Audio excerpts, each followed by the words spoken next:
Radio Télé King FM.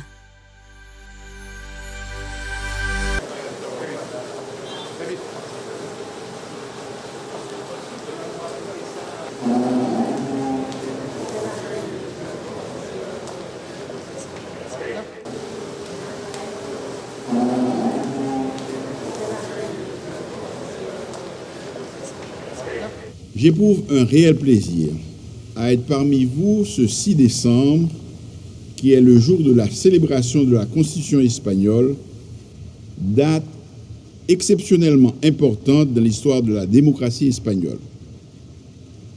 Cette date emblématique marque la mémoire collective espagnole qui a tourné une page d'histoire douloureuse et ensanglantée de l'Espagne.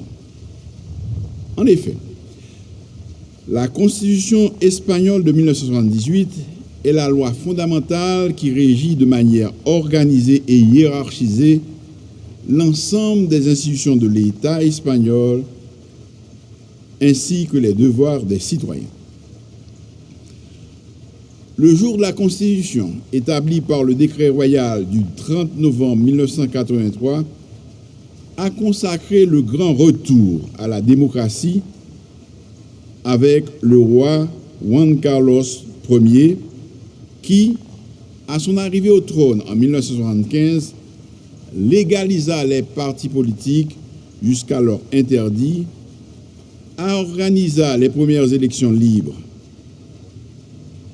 Il organisera le 6 décembre 1978 un référendum national qui approuva la nouvelle constitution avec la création, entre autres, d'un parlement démocratique, l'autonomie des régions. Depuis cette date, chaque 6 décembre, les Espagnols célèbrent le retour à la démocratie par le biais du Dia de la Constitution. Une constitution qui garantit la coexistence démocratique conformément à un ordre économique et social juste, qui consolide un état de droit et assure le règne de la loi comme expression de la volonté populaire, qui protège tous les peuples d'Espagne dans l'exercice des droits de l'homme, de leur culture, de leur tradition, de leur langue et de leurs institutions, qui promeut le progrès de la culture et de l'économie pour assurer à tous une qualité de vie digne. Une constitution qui établit une société démocratique avancée. C'est l'occasion pour moi, en ce jour spécial, de saluer le combat et le courage du peuple espagnol pour le triomphe de la démocratie. En Haïti, nous avons fait le choix de la démocratie comme modèle politique de gouvernance et le 29 mars 1987, le peuple haïtien a massivement voté la Constitution de 1987 qui consacre toutes les libertés fondamentales et les valeurs universelles. Il nous faudra tous ensemble l'améliorer pour mieux l'adapter à notre réalité. Malgré les aléas du temps et les embûches qui se dressent, le combat pour la démocratie continue et Haïti cherche encore sa voie.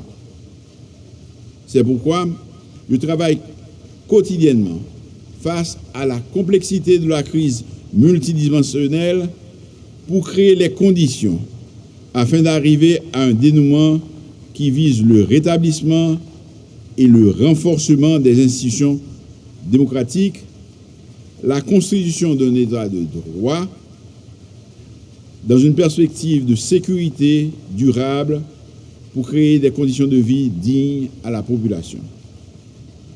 Monsieur l'ambassadeur, chers invités,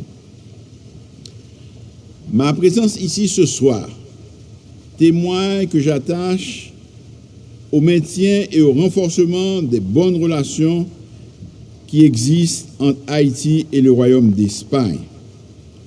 Elle traduit surtout ma volonté à ce carrefour difficile de l'histoire nationale de continuer à travailler en étroite collaboration avec le gouvernement espagnol afin d'assurer la consolidation de l'état de droit, d'asseoir Haïti sur la voie de la stabilité et du progrès socio-économique.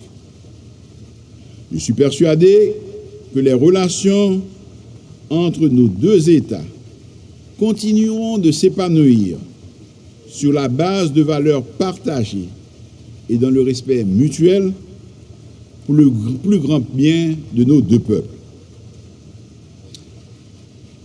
Je termine mon propos en cette occasion spéciale du jour de la Constitution espagnole en renouvelant mes meilleurs vœux à Sa Majesté le roi d'Espagne et à la prospérité croissante du peuple espagnol. Vive la fête de la Constitution espagnole, vive l'amitié haïtiano-espagnole. Je vous remercie. Radio Télé King FM.